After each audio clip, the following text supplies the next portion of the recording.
board and a high school senior from Wicomico County. It is my pleasure to facilitate this virtual roundtable with State Superintendent Mohammed Choudhury and to welcome our roundtable participants and our viewers on YouTube Live. Tonight, we will learn about the Strategic Plan and Engagement Report, Phase 1, that was recently released by the State Board of Education and MSTE. Students will also have an opportunity to share their reflections and input on the strategic plan through a roundtable discussion. This roundtable is a part of the unprecedented and ongoing engagement that will continue informing the development of the strategic plan that will guide MSTE's organizational direction as it leads to transformation necessary to achieve excellent and equitable outcomes for all students, especially those who have been historically underachieved. The students we are speaking with tonight are student members or representatives of their local boards of education. Most school districts in Maryland have a student member of the board, or SMOB. Each local board of education has their own procedures for selecting SMOBs. Some are appointed and others are elected. SMOBs also have varied responsibilities and voting rights. Now we will hear from Superintendent Choudhury for his opening remarks. Good evening. Thank you guys for joining me to learn more about what we've been up to. This is my second year in the role. This is my second SMOB roundtable, technically, because I did one last year with some of your colleagues and with a different student board member, Kevin, and he's passed the baton off to Merin.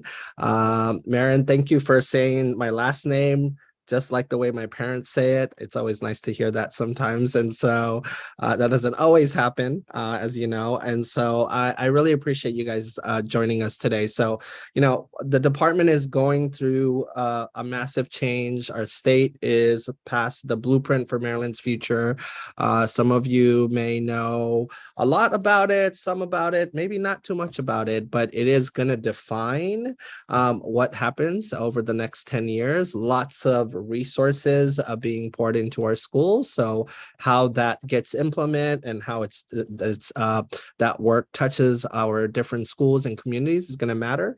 And so it's very important that our department and the state board knows how to lead and guide and support, as well as hold accountable. That's part of our responsibility too, thoughtfully. And so today you're going to spend some time. You're the first group I wanted to pressure test where our first part of our plan is at. You know, and we're going to and specifically we're launching a strategic plan in 3 phases. There's a part 1, part 2, part 3. Part 1 just got released. Part 2 in February, and then the final package is in June. So you guys are essentially giving us feedback along the way. And so with that, I'll give it back off to you, Merin, and then we'll go into the next part of the segment today. Thank you. Now we'd like to learn a little bit more about the students who are joining us tonight and ask our participants to complete the Who's in the Room poll. You will see the poll pop up on your screen shortly. Just answer those quick questions and we will share the results before we start our roundtable discussion. As you finish up the poll, we will transition to the presentation. Superintendent Choudhury will share an overview of the strategic plan and the engagement report, Phase 1, with us this evening. If you have any questions or points of clarification that come up during the presentation, please type those in the chat and we will do our best to address as many as time permits after the presentation.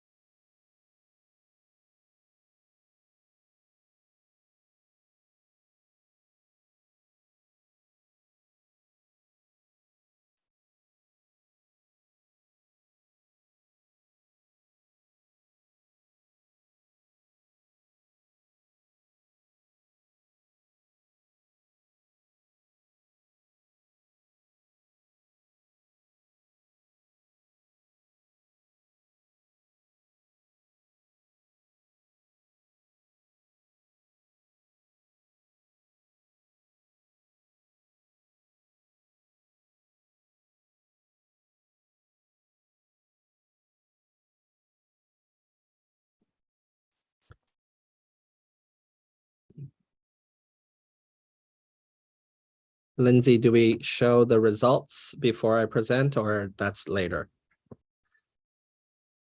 That's later.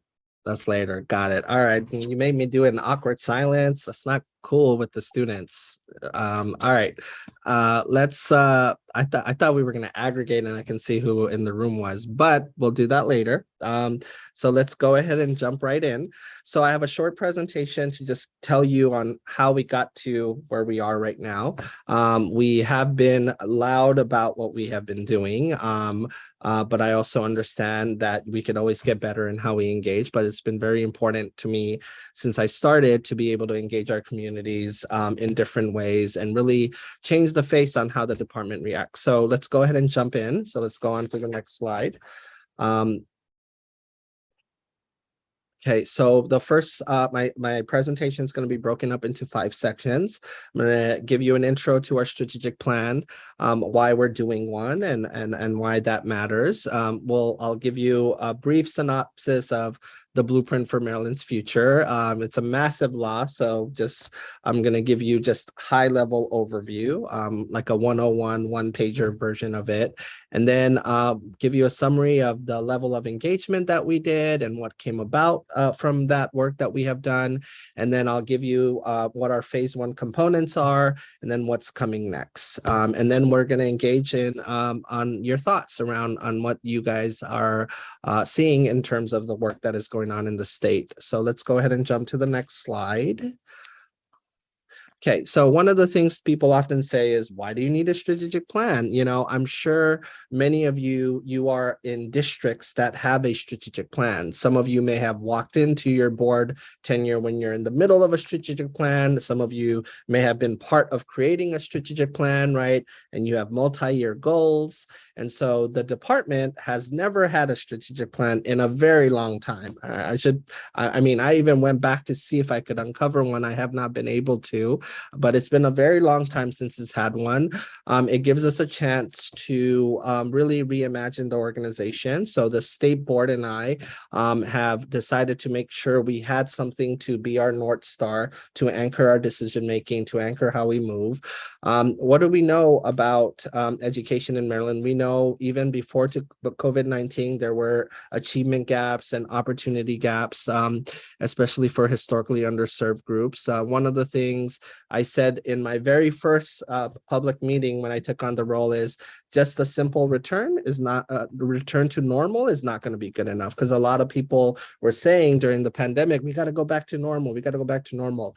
Yes, but at the same time, normal wasn't also an equitable existence, and there were many opportunities that were not available to many of our students. Challenges persisted. So we should not return to normal in just what saw it as before. So we should seize that moment. Successful organizations, as I shared with you, such as your districts, have a strategic plan. It allows us to align our work. It allows us to stay focused, right? Oftentimes you have changeover in your boards or your leadership. So having something that you can focus on and make sure you do that well is very important to achieve your goals. And then ultimately, our goal is to implement the blueprint. You guys are what we call the blueprint generation, because you are in the advent of the blueprint. And so for us to be able to implement the blueprint's goals, right, that's multi-billion-dollar education law that is very unique in our country that Maryland has decided to commit to implementing, we have to make sure we have something that anchors our work to get that right. So next slide. Here's our road to getting to our strategic plan. It is purposely windy because all roads are windy in various ways. And so we kicked this off in November.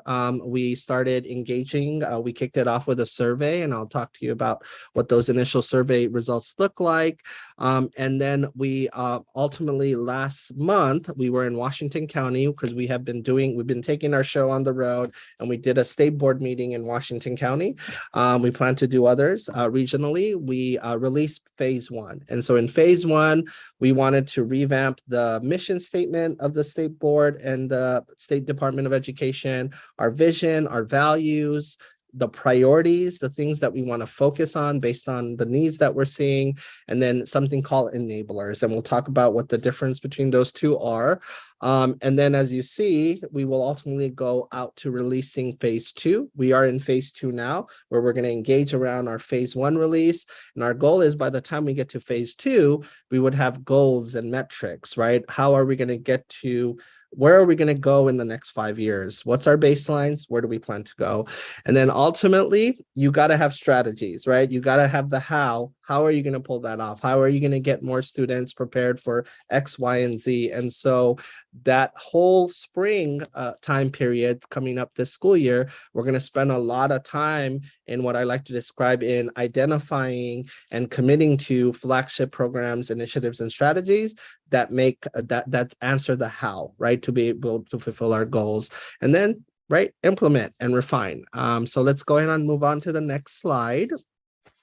Here are the elements of our strategic plan, right? Phase 1, again, has our mission and vision, are the values that will inform our work, our priorities, the things we're going to focus on to ensure every Maryland child from pre-K through 12 has a high quality education system, but what do we want to especially lean in on from the state level, right? And then our enablers, right, are structural conditions, right? These are things related to resources and making sure we don't have teacher shortages and we have systems to develop our teachers, making sure that we have nuanced data on how students are doing, right? These are different from priorities, but they help make sure that our priorities are supported and help our decision making in order for us to fulfill what we have set out to do. And then ultimately, like I said, we'll have goals and metrics, and then we'll have our flagship strategies, initiatives, and program. So these are the elements, and this is how we decided to break it up. It's really, if you think about it, is we're developing this thing over 2 school years. All right, let's go on to the next slide. Let's talk about the blueprint. And so let's just jump to the next slide. And so the blueprint was passed in spring of 2021. There was earlier versions of it that passed some elements of it, but the full version of the law was passed in 2021. I'm sure you saw it in the news.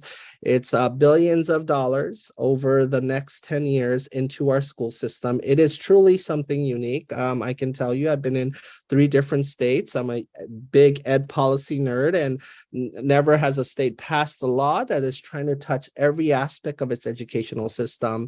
And so that's a big deal. And, you know, there was a commission called the Kirwan Commission that met for 3 years and studied what it would take to take Maryland's education system to the next level. And then it published something called the Kirwan Report that ultimately informed our assembly members in Annapolis to craft the blueprint legislation. And so this work, all of our work, the school systems, right, our institutions of higher education, right, there was another board created to make sure that all of the governmental entities stayed on track to fulfill the vision of the blueprint, right? All of this work revolves around 5 pillars, and I'll talk about what the blueprint's 5 pillars are.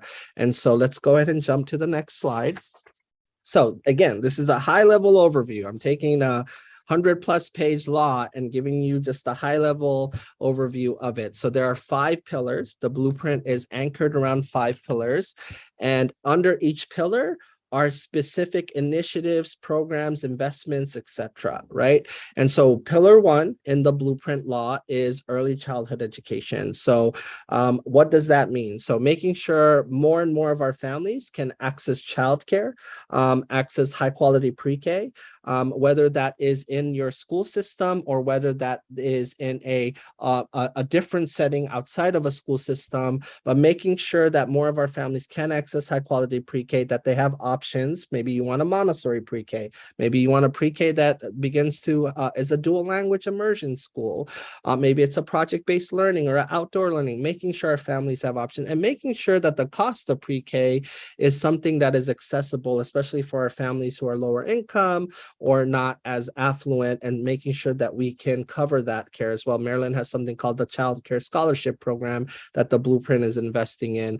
We are also going to scale partnerships between pre-K settings and our local school system. So, because guess what happens? After you leave pre-K, you most likely end up in the school system. So you got to make sure you're talking to each other, make sure that you are sharing knowledge with each other, make sure the teachers can get training, or often we use the expression vertical articulation. So making sure those things happen, making sure the transition to kindergarten is being done well. And then the blueprint is also going to impact scale something called Patty and Judy centers. Some of you may know of them. They exist all throughout our state, and they are just centers designed. Often they are found in our schools that serve a disproportionately number of students living in poverty, and they're designed to support families and students with wraparound services, as well as help students prepare for getting ready to go into kindergarten. And so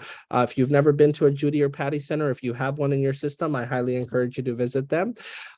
Next pillar, high quality and diverse teachers and leaders. It's exactly what it sounds like.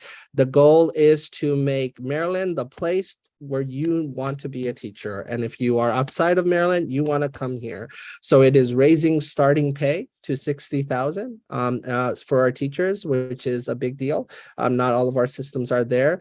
It is creating additional incentives so teachers don't have to leave the classroom to feel like they have opportunities to earn more over time. It is going to implement something called the career ladder, where teachers can make an additional $17,000 on top of their base pay. And so that's a big deal as well. And then it's also raising expectations for what we expect of our future teachers. So making sure our educator preparation programs in our colleges and universities are preparing our teachers adequately, making sure when teachers are baby teachers and new teachers that they're supported with mentorship, etc. And then it's also making sure that our teachers look like our students, right? We are still not at a place in our student population is almost 50, approaching 50% students of color, but our teachers do not look like our students across the board. And so that's important as well, and making sure our future teachers reflect the demographics of our students. College and career readiness. This one is especially focused. Everything that the blueprint is designed to do converges into this pillar.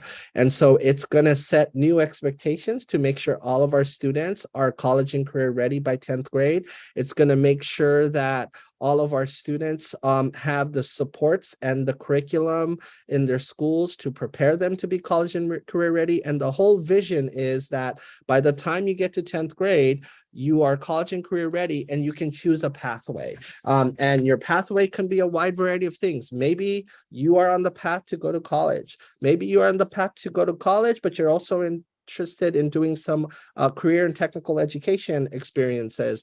Maybe you're a student who does not want to go to college and wants to jump into career and do an apprenticeship. And so the whole point of this pillar is making sure our students, especially junior and senior year of high school, begins to make connections to career and college more seamless. And so every time I shadow a high school students, they always talk about that. Like, I'm interested in doing this. Can I, junior, senior year, have more courses related to this, and then have connections into the industry that they would like to go in? So that's the college and career ready pillar. More resources for student success. Again, another one that means exactly what it sounds like.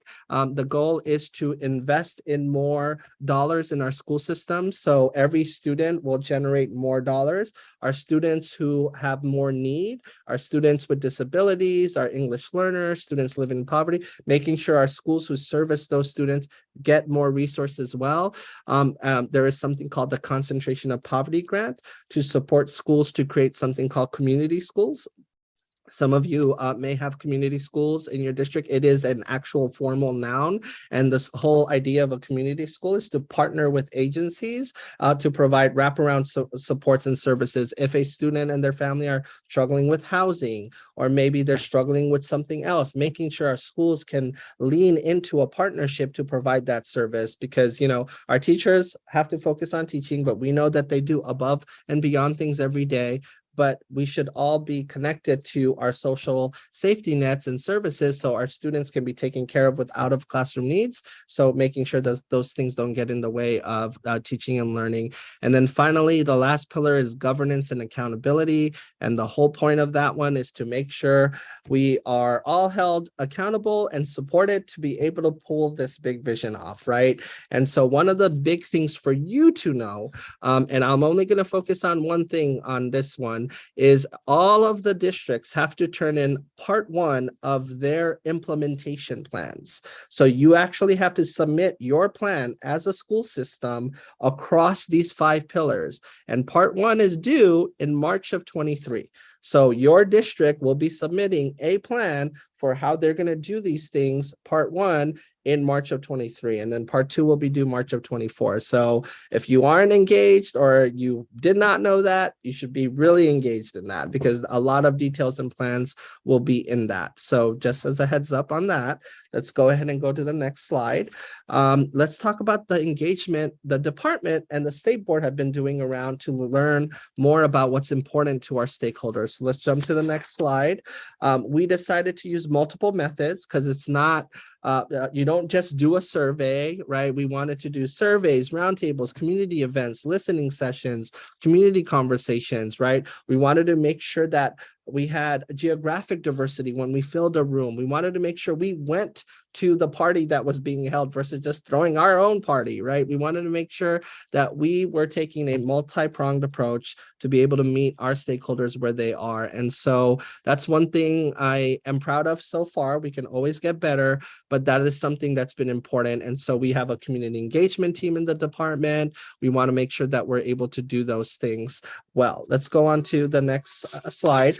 That we wanted to make sure that a wide variety of stakeholder groups were included. This is just a sampling of some of them. We didn't just focus on students and families and district staff, but we also looked at outside organizations as well, the business community, our higher education partners, advocates and experts, right? Community organizations, everyone has a different part to play. So we wanted to make sure we reached out to all different kinds of stakeholders. Let's move on to the next slide. Here's what our numbers look like so far. So we ran a survey. We got 27,000 plus respondents that were representative of our state demographics and regions. We participated in over 5,000 events. We made sure that we also went to listening sessions. So these weren't events we hosted, but they were recurring events other people host just to go listen. Last year, we did about over 20 roundtables. One of them was a roundtable with SMOBs. That was actually my very first roundtable. And we had over 307 participants and then over 30 plus hours of dialogue. And all of that, all of those roundtables are on a YouTube channel, so you can see the rich conversations that happen. So just some numbers there behind what we did. Let's go on to the next slide. Let's talk about where we landed on some of those phase one elements I talked to you about. So let's go on to the next slide. So the state board and MSDE, again, our mission statement that applies to the state, right? You probably have a mission and vision statement in Howard County or Cecil County or in Calvert and Charles, etc. But for us at the state level, we landed on a revamped mission and vision. So there they are, right? Our mission, we will ensure a rigorous and world-class educational experience for every Maryland student in every neighborhood that prepares each to be college and career ready through strategic direction and leadership, policymaking and resource allocation and engagement and advocacy. And then our vision, right, is to be a system of world-class schools where students acquire the knowledge and skills necessary for success in college, career, and life. So that's our high-level North Star statements at the state level. Let's go on to the next elements. These are the values we landed on, and so you can see them. There are the values around accountability, engagement, equity, excellence, and transformation. I won't read all of them to you, but you can see, like, for example, in equity, we will do whatever it takes to eliminate barriers to success and provide the necessary resources and supports to ensure that every Maryland student achieves at the highest level. right? We want to make sure that, for example, around engagement, we will partner and engage with diverse stakeholders and decision makers in the design and implementation evaluation of our policies, programs, and actions. And then you can read the rest, but these are going to be values that are going to ground our decision making on our day-to-day work that we do here at the state board and the department level. Let's go on to the next slide. So let's talk about some of these priorities. And so this came through, again, our initial rounds of engagement that we have done throughout the state. And so the priorities essentially encapsulate the things that we want to see happen as major milestones for our students as they go through the pre-K-12 experience. Again, there's a lot of things that were said, but ultimately we got to hone in on what are those focus items, right? Because you can have 100 priorities, right? You might be doing 100 things, but at the end, what are the things we're going to focus on over the next 5 years, and then over time to get right while we want to make sure we implement the blueprint well. So let's jump into those priorities. Let's go to the first one. So, oh, well, I guess we're not going to have a separate slide on them. So can you actually go back? I thought we were doing separate slides today. So priority one was all Maryland students prepared socially, emotionally, and academically for success in kindergarten. That's where it starts. Priority two, all Maryland students are proficient in reading by the end of third grade, and those who are not have the necessary supports to become proficient. Reading is a very important skill that translates into all other subjects. You know, as you guys may already know, in third grade, you transition from learning how to read to reading to learn, right? So it's a very important marker. Priority three, all Maryland students enter high school on track to meet the college and career readiness standard by the end of 10th grade and are engaged socially, emotionally, and academically to succeed in progressively challenging and advanced level coursework and to be and aligned to the college and career pathways I talked about that we want to make sure that is available to all of our students in high school. And then finally, priority four, all Maryland students graduate from high school, college, and career ready, and with an individualized plan to succeed in college, career, and life. So again, it's in order of your grade level where you go through the pre-K-12 experience. Let's talk about the enablers. So again, enablers are those structural foundational things that support the priorities. And so I will read them. The text is a bit small because we wanted to fit everything in, but I will read them. So enabler one is Maryland is supporting our schools, local education agencies, families, and decision makers by producing relevant, timely, and high quality data and reporting, and enabling educators to make the best use of their resources to meet the needs of our students and accelerate student achievement. Enabler two, Maryland's classrooms challenge, support, and inspire students. Therefore, our schools will be equipped with high quality curricula, lessons, assessments, and systems for intervention and acceleration. Enabler three, Maryland is elevating the stature of the teaching profession by intentionally working to attract, recruit, and retain a highly qualified and diverse workforce, setting rigorous standards for educator preparation programs and induction, and implementing a career ladder system focused on the development and growth opportunities for all of our teachers, all of our educators. And then finally, enabler four, Maryland is ensuring student success by supporting our students' social emotional learning, health and wellness, and safety, enhancing school culture and climate, scaling high quality wraparound supports and partnerships, and strengthening family and community engagement. All right, let's go on to the next slide. What's next? So let's jump into the next slide. Let's keep going. All right, so as I showed you this winding road that we're on, so you saw the part phase one is grayed out, and so the color, the color that is bright and right here on this slide is what's next, right? So we are now in phase two. So we've laid out priorities, we've laid out enablers, but we need to measure them. Like, what's the leading indicators that would let us know that we're successful year to year? How do you track success, right? And then phase three will be attaching that, answering the how. How are you going to do it? How are you going to pull that off? What needs to be true in every school? What are the strategies? So let's go on to the next slide. We're going to keep the conversation going. So one of the things that we're going to do is host roundtables. So here we are. You are my first roundtable that we are doing around the release of phase one.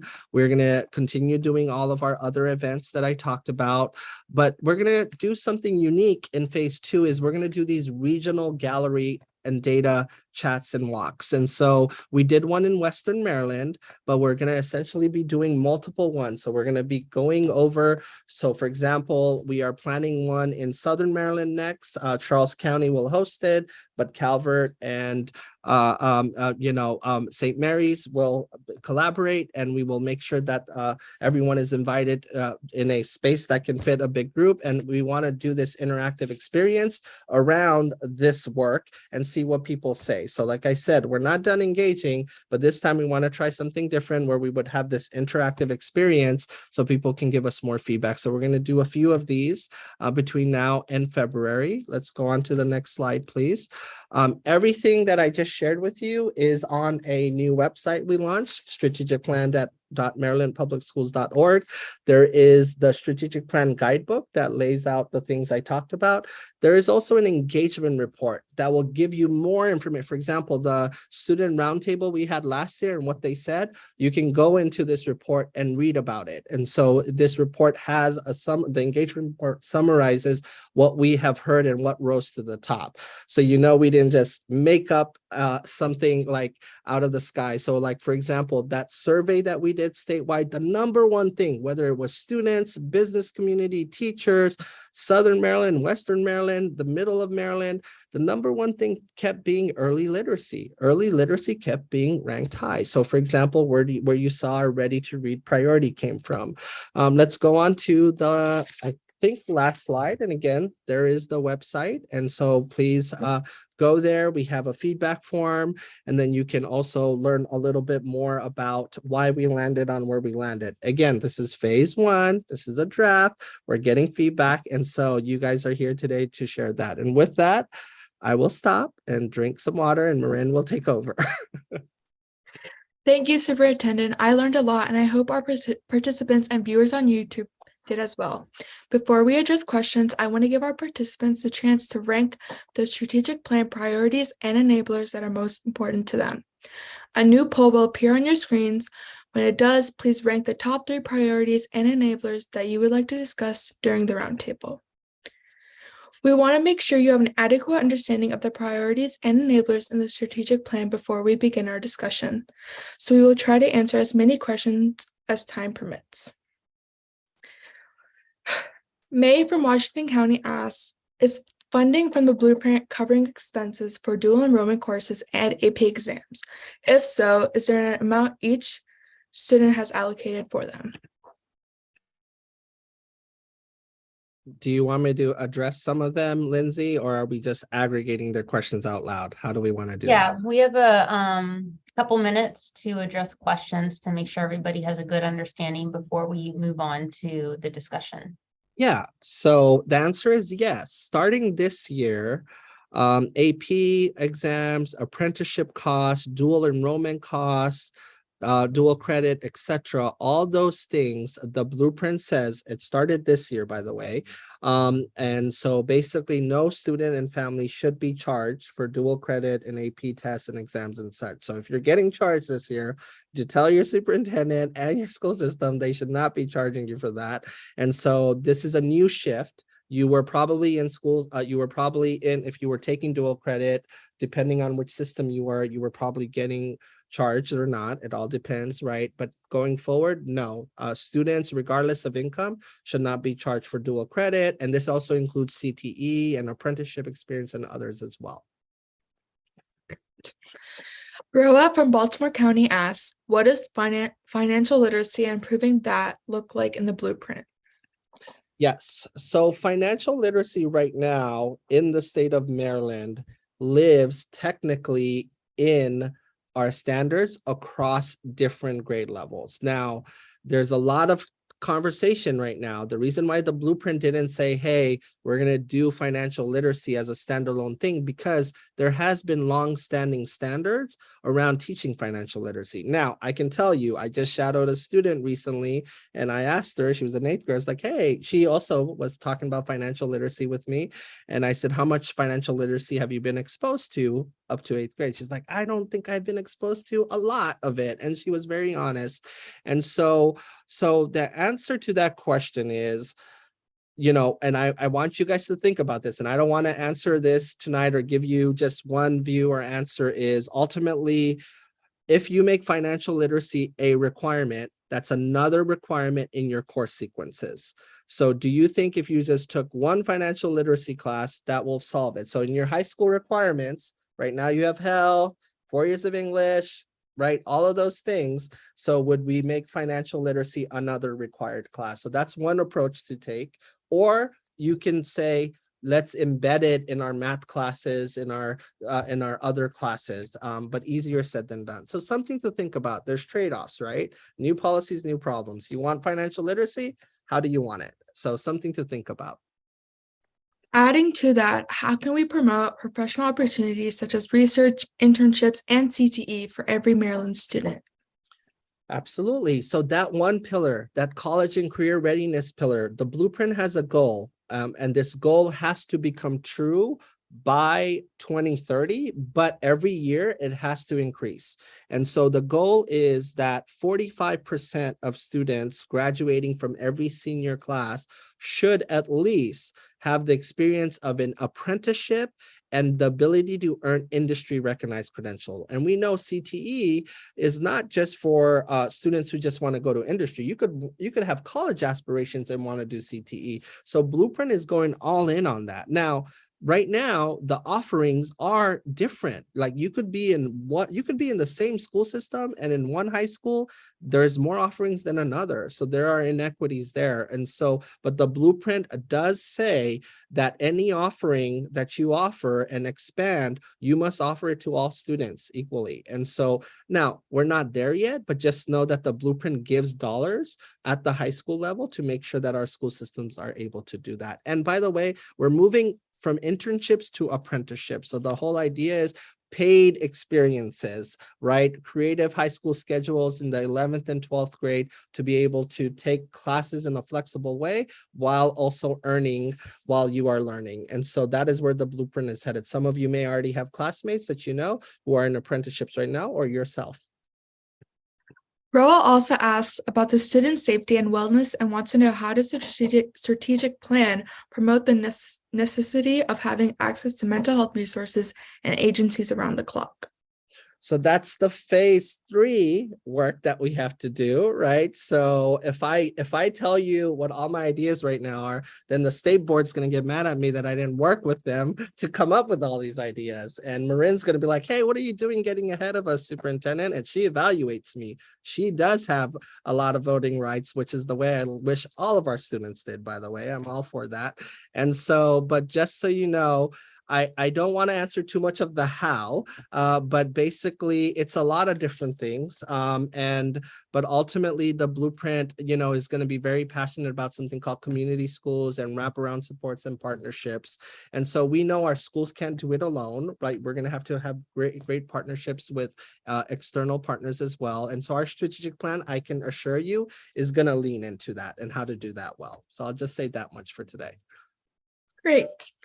Now that we all have a better understanding of phase 1 of the strategic plan, we want to hear reflections and input from our participants before we begin our discussion. Let's get to know a little bit more about the students who we have joining us tonight. These poll results show us geographic and linguistic diversity of our participants this evening, along with their grade levels and voting rights. Before we begin our discussion, I would like to go over a few housekeeping items before our discussion. When you're not speaking, please stay muted and use the chat function if we are running short on time and there are additional comments you would like to add. We are looking forward to hearing about your honest reflections and innovative ideas this evening. We also ask that you avoid mentioning the specific names of teachers, school staff, and other students to protect their privacy. We want to hear from our YouTube live viewers as well. Please use the YouTube live chat to make comments throughout the discussion, and your feedback will inform our planning as well. Based on the poll results, students prioritized the following strategic plan priorities and enablers for discussion today.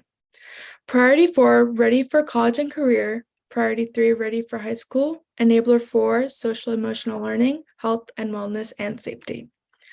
We have questions to guide our discussions on each priority and enabler, and would like you to answer based on your role as a student. We will do our best to provide about 15 minutes for discussions of each of the top 3 priorities and enablers, and our goal is for everyone to share at least once. Starting with the highest ranked priority, we will discuss priority 4, ready for college and career. From the presentation, we learned from this priority, all Maryland students graduate from high school, college, and career ready, and with an individualized plan to succeed in college, career, and life. Our guiding questions for this priority are: how can you support this priority? What challenges do you think may come up? What supports or strategies will be needed? And what does success for this priority look like? We will also put these in the chat for your reference. Before you answer, please share your name, county, and the question you are choosing to address.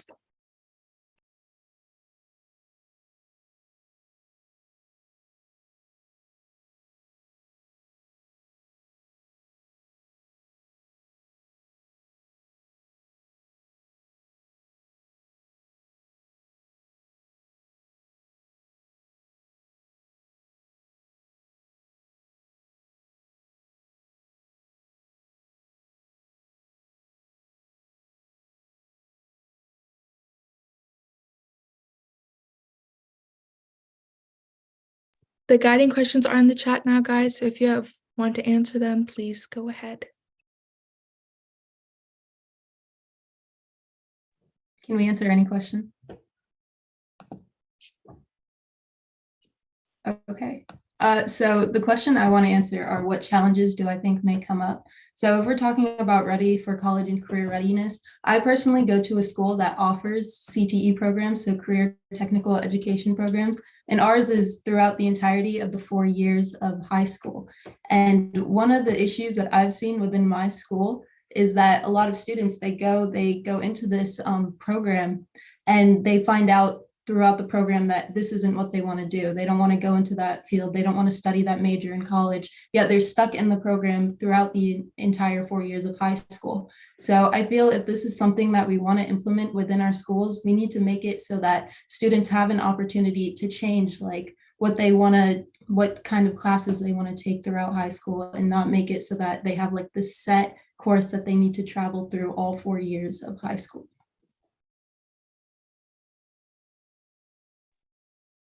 Hi, my name is May. I'm from Washington County, and I would like to answer what successes will this priority have, or what successes do they look like? And in Washington County, we have a great CTE program. I think we have the top one in the state, and the people behind the program have expressed a lot of need for local businesses and local business support. So we have a technical high school. And the technical high school, as well as all high schools in our county, they collaborate with local businesses in downtown Hagerstown and all over the county to make sure apprentices are there. So I know we're doing a pilot type CTE program at one of our high schools, and we're collaborating with the Hagerstown Airport, which is a smaller airport. And that means that students get to fly planes by senior year. So I think just making sure that each county engages local businesses with their apprenticeship programs.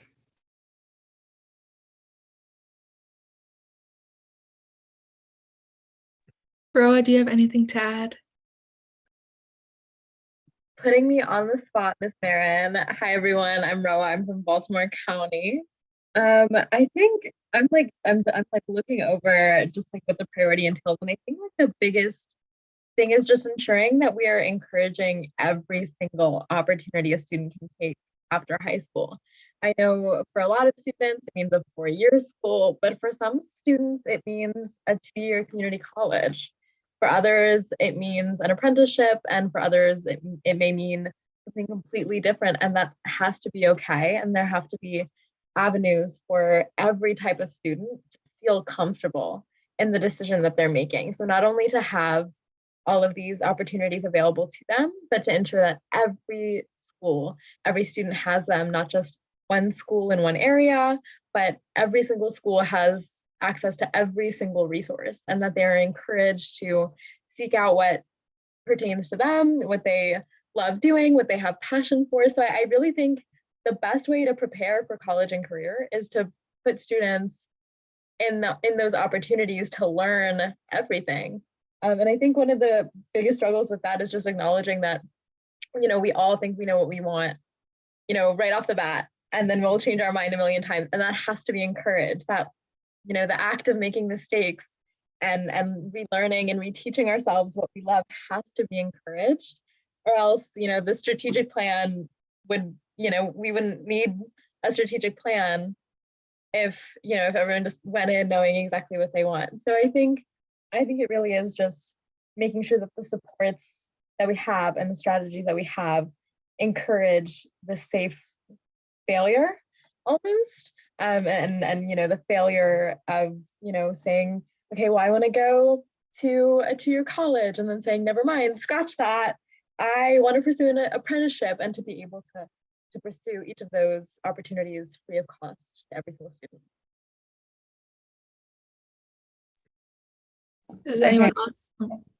Yeah. Oh, okay, you can go on. Amara. Again, I would just like to add something to what supports are needed to ensure like the success of college and readiness. I think one thing that's really important is making sure that certain teachers, especially CTE teachers, have the resources that they need to be successful in their classrooms. So me personally, I'm in the engineering program, and one of the things I've noticed is like we need to take physics classes, and my teachers, they want to do physics labs, but they don't have the funding to purchase the materials to do these labs.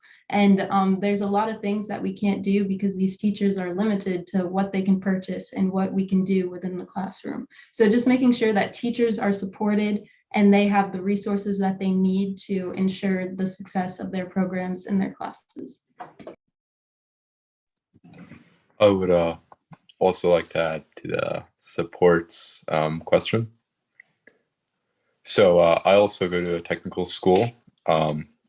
Well, I used to, and there is a program there called agriculture.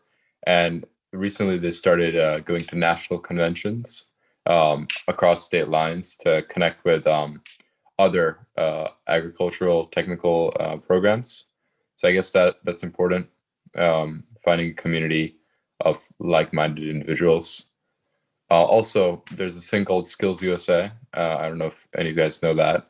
Hosting competitions for Skills USA, which sort of caters to the technical sides of things. Like they have related technical math, and one out of many competitions would also encourage the technical education. Superintendent, do you have any follow-up questions or remarks?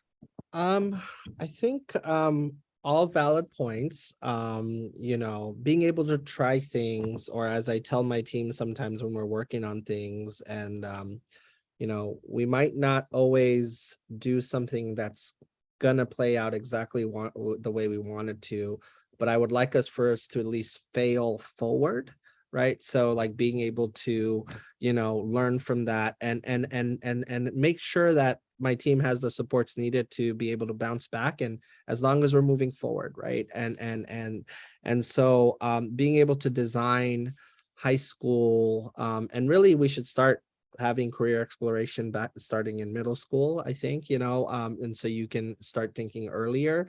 Then being able to try things. And I think that's important.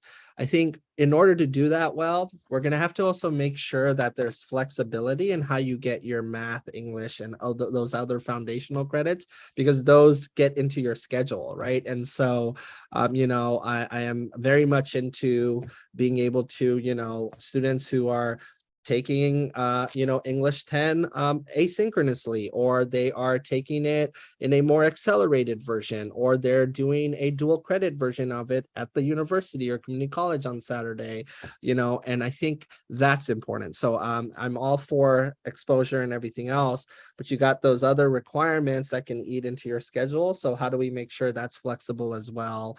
And so I'm with you guys on that. The other thing important to note though is, and we got to be real about this, not everyone's region and counties are the same in terms of opportunities and businesses and what's available. That's very important. And for some of you, just even within your county, one part of town can be very different from another part of town. So how do we also get creative on making sure those things are not a barriers, right? Like it is very different from say in Allegheny or Western Maryland to say being in the core of Maryland, right, where many major businesses are. So that will limit and potentially opportunities. So how do we make sure that is not a limit, and we can think maybe across borders and things like that, right? Like Hagerstown, lots of action, lots of businesses, but very different from other parts of Western Maryland and such. So that's another thing to remember as well. And I don't have like the full answers on how to figure that one out, but I know that we'll have to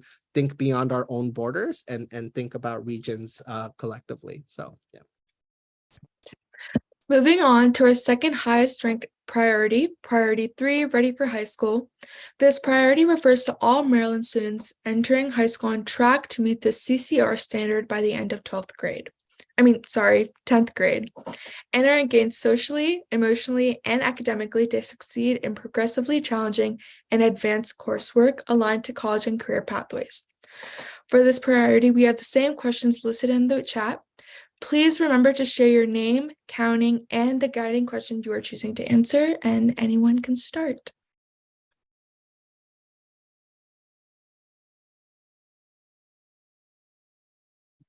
I guess I can start us off. Again, I'm Roa from Baltimore County. I think with this one, I think it's awesome, right, that we're ensuring that a lot of students, meet that CCR standard by the end of 10th grade, because, like we all mentioned and acknowledged, we want to have that down in 10th grade as early as possible. And that means preparing ourselves in middle school for the topics we want to pursue and all of the things that we need to pursue in order to have a successful high school career, a successful college and career. But I think some of the challenges that may come up with that is definitely acknowledging, the capacity that we have as students from a very young age, right? And providing those supports, how we provide those supports, especially at the middle school level. We have a lot of middle schoolers who will say that they feel very tied in based on their schedule, and obviously that's just sometimes that's out of our control, and other times, that is something that is entirely within our control. So it's really how are we able to provide, these opportunities so early on and make sure that we're encouraging students to get engaged? How are we making it easier for them to get engaged and want to become engaged? So I think the biggest challenge there is just student engagement, especially in those middle school years. I know we all remember those very fondly, I'm sure. But I think it's really just, being able to hone in on some of those skills as soon as possible. So what are we teaching our middle schoolers? How are we promoting college and career readiness at that middle school level? So I know personally, I'm a big fan of our AVID classes, very huge fan of those, but taking those skills and applying them everywhere so that every middle schooler knows, okay, these are opportunities that I'm entitled to take freshman year, sophomore year, my 8th grade year. And it's not always just about jobs.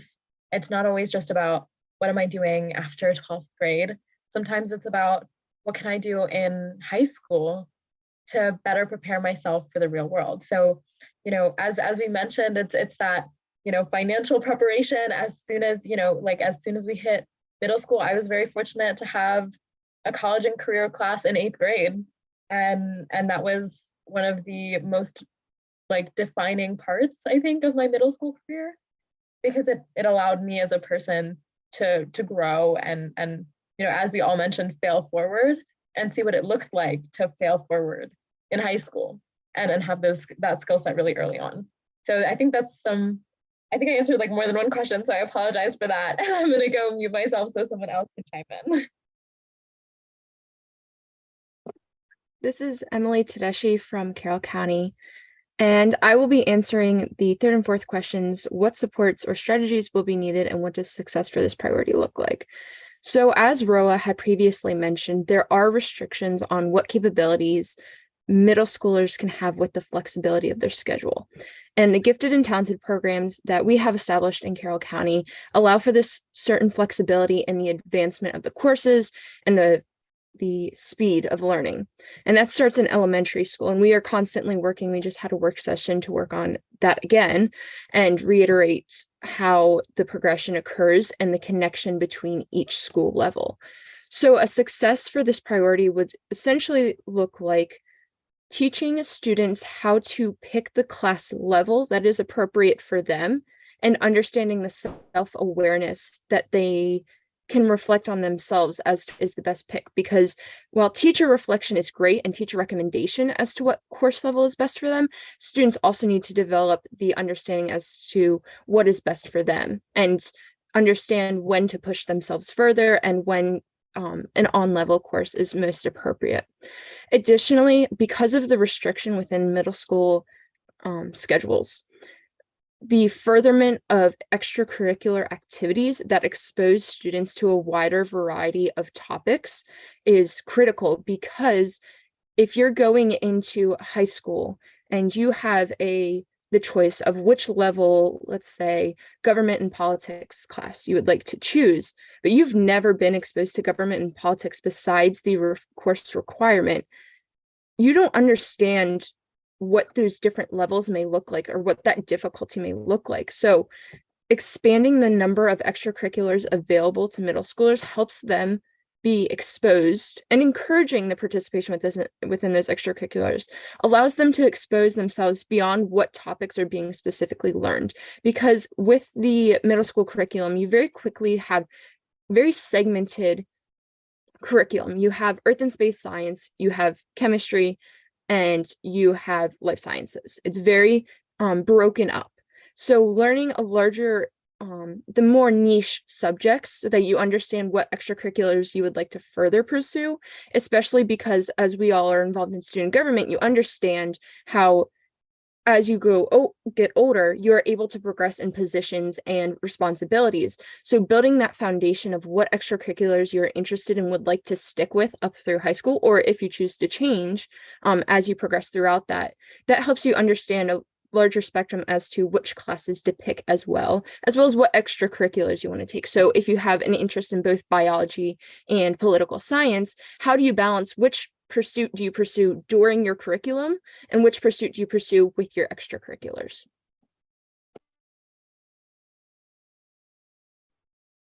Great. So if the people who haven't asked a question yet, I really highly suggest that you do. This is a good point to talk to the superintendent and really share your suggestions and talk about what you feel is going right with the strategic plan and how things should change and how things can be updated. So please take this time to ask questions if you haven't already.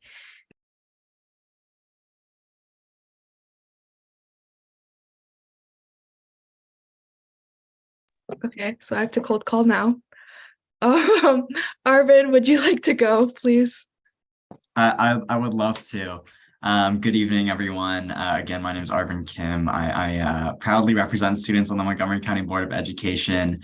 And in this conversation of vertical articulation, of ensuring that every student in the state of Maryland enters high school feeling prepared and ready to tackle the opportunities and challenges that it brings, it leads us to this perhaps broader question of what an effective educational experience in high school for students looks like. In Montgomery County, and I know in many LEAs across the state, several middle school students, regardless of what program they're in, have access to take high school courses. This ties in again with that college career ready by 10th grade piece, the ability to earn high school credit in middle school. But that ability to start tackling what a high school course looks like in middle school, I know for us certainly proves effective, and it's certainly an initiative and an effort we'd like to continue to expand on, to ensure that as these students are entering high school, they have the experience of taking a high school course and are equipped to take a full course load of high school courses and perhaps college courses. And providing these opportunities has certainly proven effective, and also, again, provides us the liberty to be more creative with our schedules for high school students. So, one avenue of many for us to explore. I feel like, sorry. I'd like to add to this topic of how to prepare students for high school. So one of the things that's obvious is like the standards for middle school students is way different for the standards from a high school student. So from a high school student, you're expected to engage more in your classes, you get more homework. It's obviously different. And one of the biggest challenges I faced transitioning from middle school to high school, and why I might not have done so well, is because I wasn't prepared mentally for that change.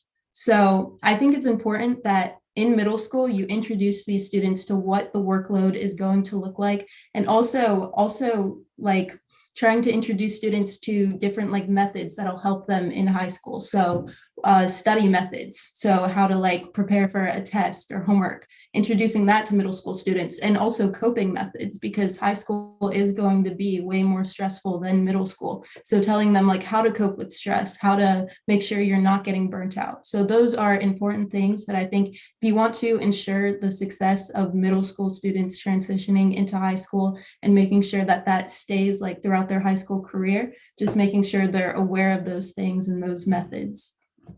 So that's all I have to add. Hello, my name is Zach McGrath. I have the great privilege to represent Anne Arundel County students on the school board. I guess I'll go through like a policy or like something that we need to add to make this really work.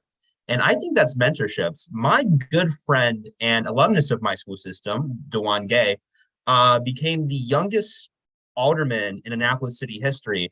And I've had the opportunity to talk to him about it. And he said one of the reasons he felt that he was elected and put on that right path towards public life was having a mentor in the local Boys and Girls Club of Annapolis. And I think the school system needs to find ways to pair students with mentors.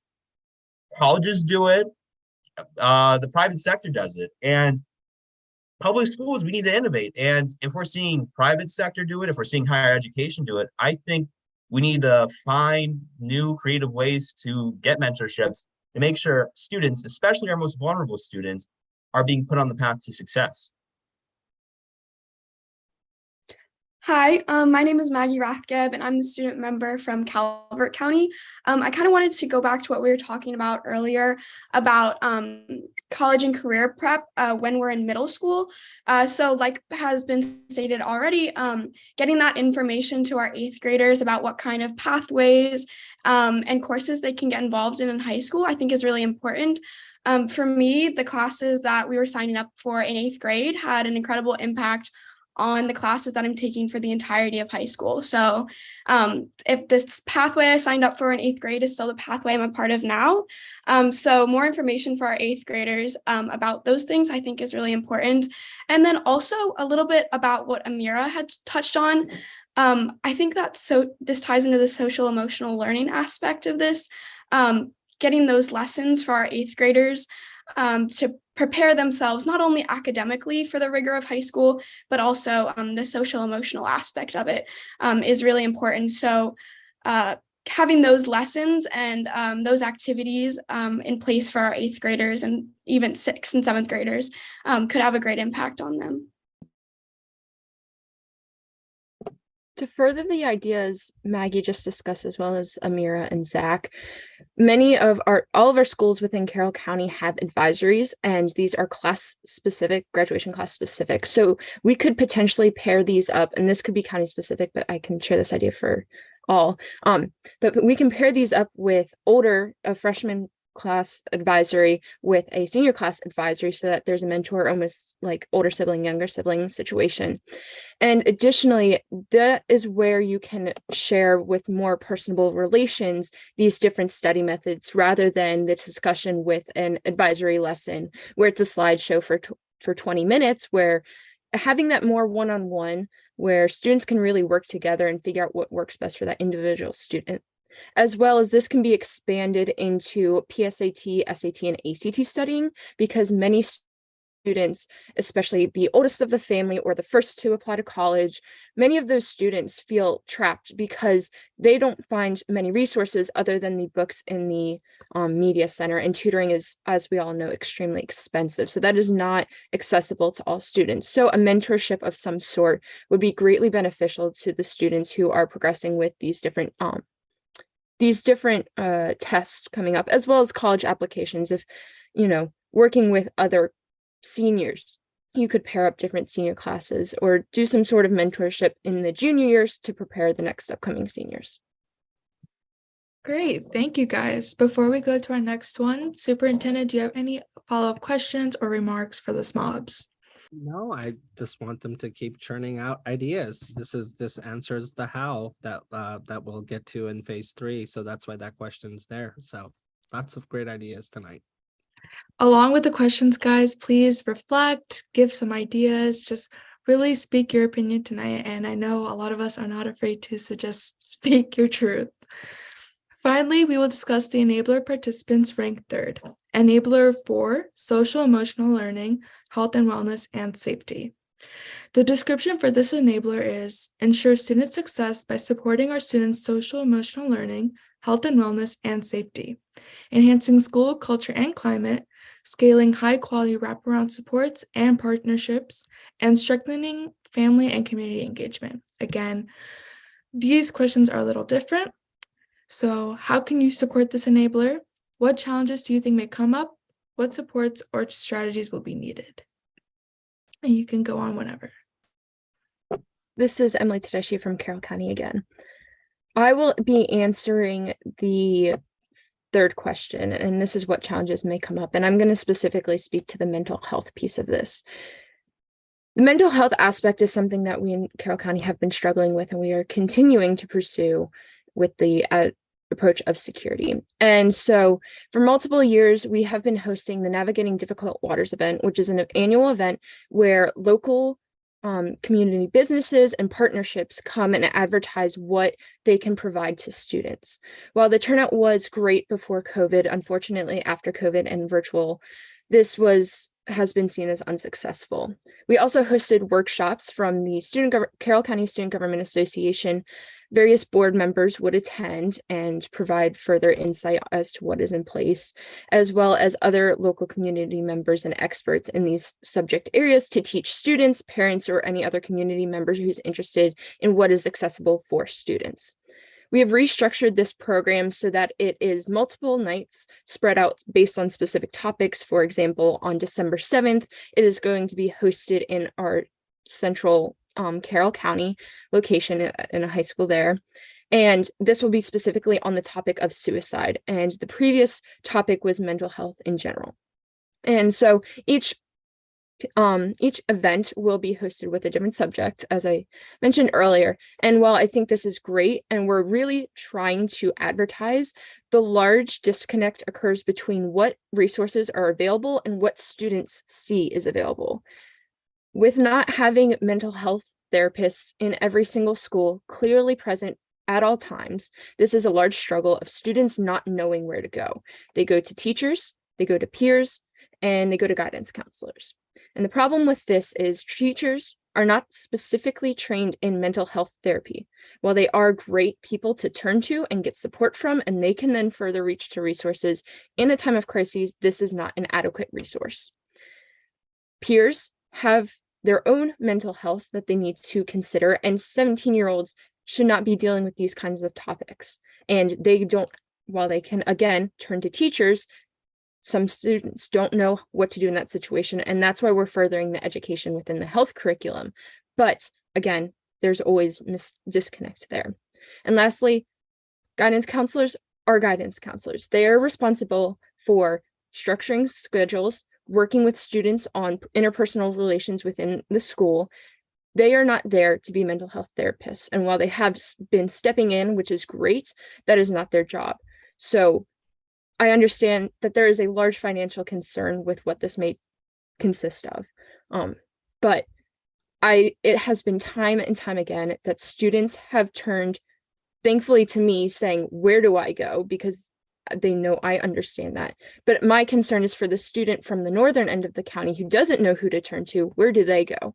And if there's this disconnect between the resources available and they're outside of school, that often requires transportation or immediate parent interaction. And that's why many students are afraid to go to get help, because some of those conflicts are related to their family life. And so they cannot turn to their parents to seek further help. And so I know that's not offering a lot of insight as to what the resolution is, other than providing therapists in every single school, especially at the high school and middle school level where suicide rates are the highest. It is a great concern that students don't know who to turn to for mental health resources. And while we are working really hard to make community partnerships, those community partnerships can't be in our schools when those crises are happening, when somebody is in a really rigorous course and it just immediately gets too overwhelming and it all comes crashing down. That's where we need the support. Okay. If I ever start a debate club or team, Emily is going to be my #1 recruit, because I'm not debating her. So it's just on point. And you are absolutely right. And partnerships are great, but yeah, and you kept it real. It might cost more, but hey, if we're going to put all this money in, then let's put it in to something that we know that matters. So thank you for sharing that. Thank you. And I will not be debating you in public ever.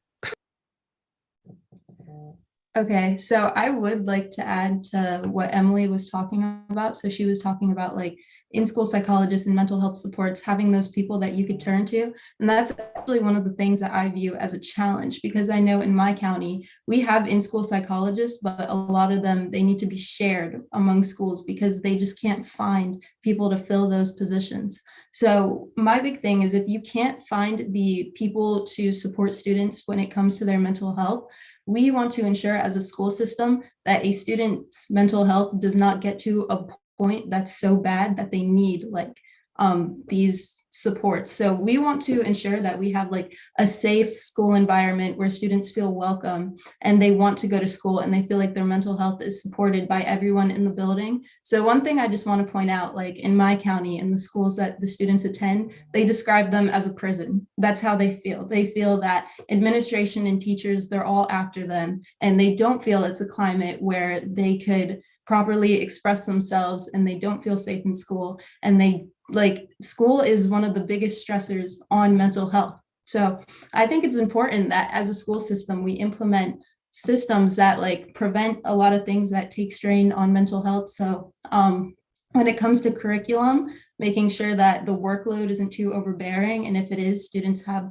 ways to cope with that stress. Another big thing that takes a toll is bullying in schools, making sure that we have systems to prevent bullying and how to essentially address that. So just making sure that school is a safe environment where students feel welcome and they want to go to school is one of the biggest things that'll help with this social emotional learning aspect, and making sure students' mental health is good in those situations. So that's it.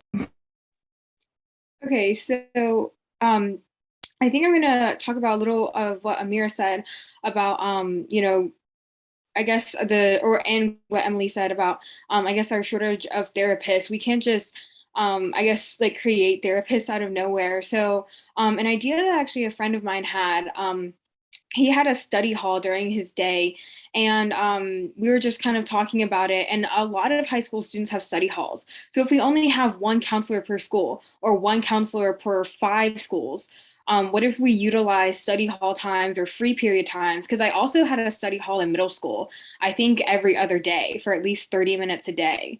So instead of having busy work during the day, which is what we did, we would color, maybe we would read, but instead of having busy work during our day, why don't we utilize that time as a social emotional check-in, or have a kind of support group setting, because again, we can't just have counselors at every school because there's a national shortage of counselors. So if we could utilize free time during the day and just have one counselor per 10 students, then I think that could be a kind of efficient way. And obviously, it's not as effective as a one-on-one setting, but it's still better than nothing. The second thing mentioned in this enabler is wraparound services. So in my county, our board, they just funded a wraparound service for a Title I elementary school. But the biggest problem for not necessarily the funding, because it was funded by the blueprint, but were the fact that we don't have a lot of wraparound services in Washington County. And when our board or when our Center of Education sent out the bid, only one nonprofit organization reached out to take the bid. And a few board members were not the most happy about it, just because the organization that took the bid wasn't necessarily the cheapest. So they didn't think it was the most effective, I guess, use of funding. So I think the biggest problem for, I guess, some of our smaller counties like Washington, Garrett, Allegheny, or Carroll, Cecil, would be the fact that we don't have a lot of wraparound services. So how can we provide these after-school programs? How can we provide after-school programs with only one or two nonprofit organizations willing to take bids?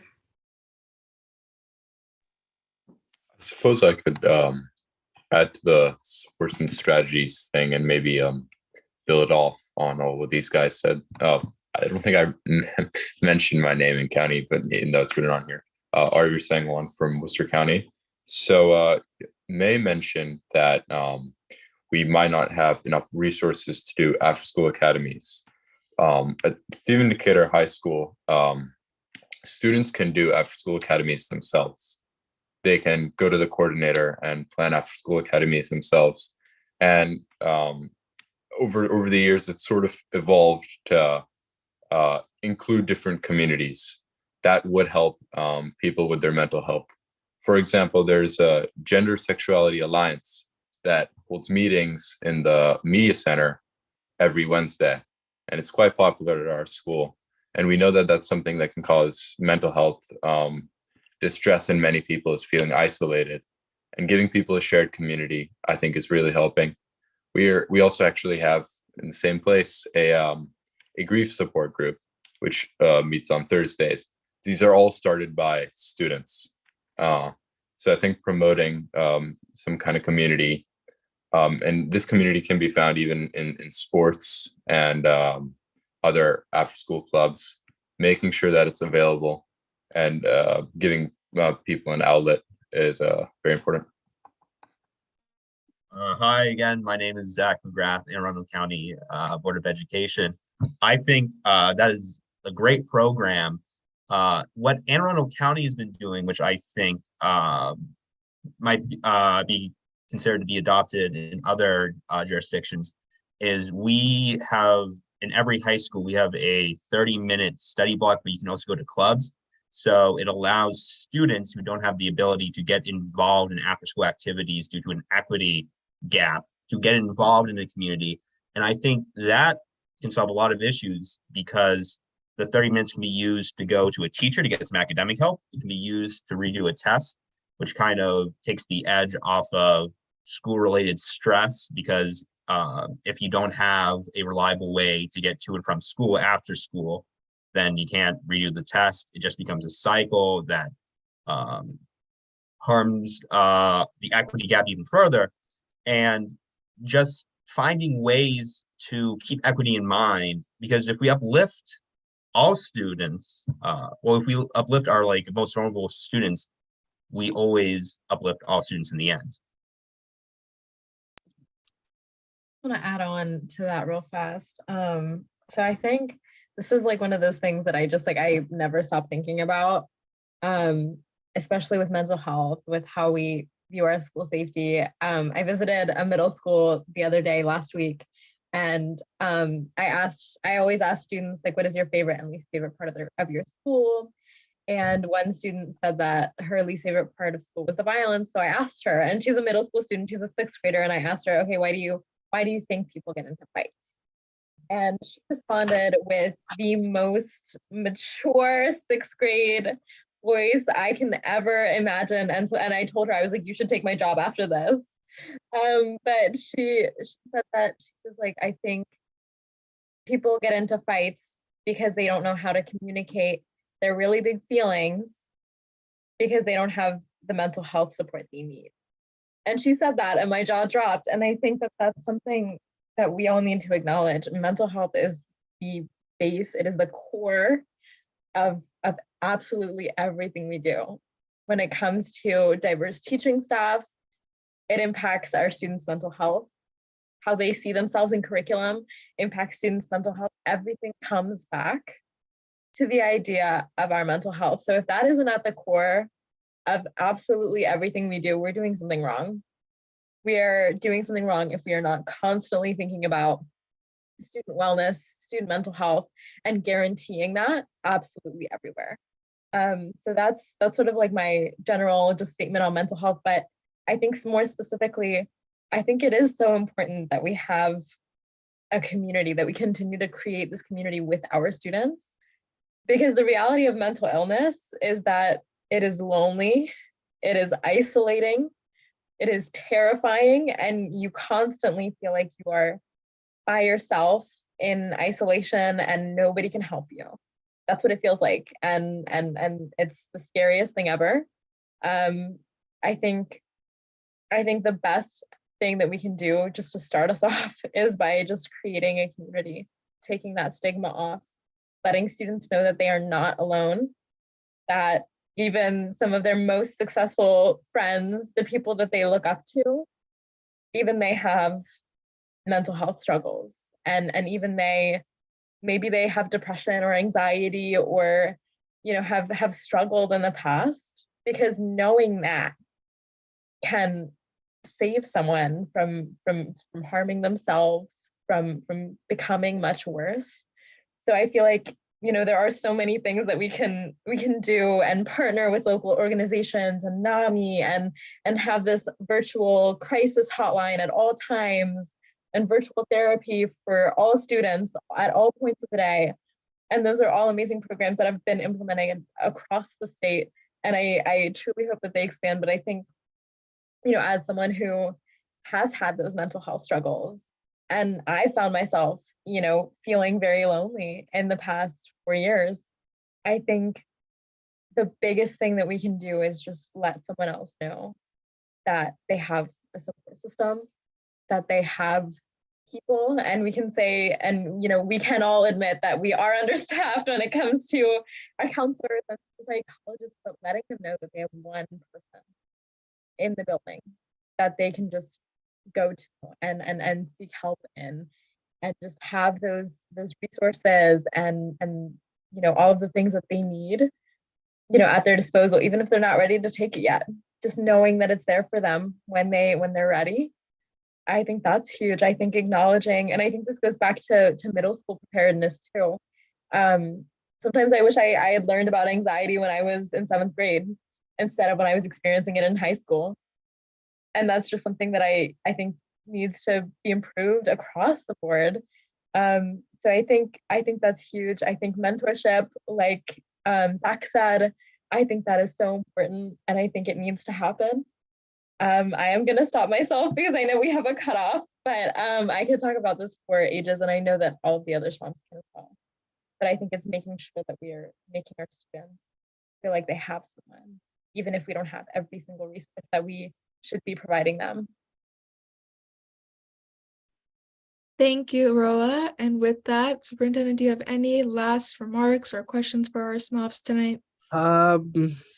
Man, you guys are deep, and sometimes I So Mark and Amira have an idea of creating a student superintendent's advisory council. You guys didn't think I would remember that, did you? But I do.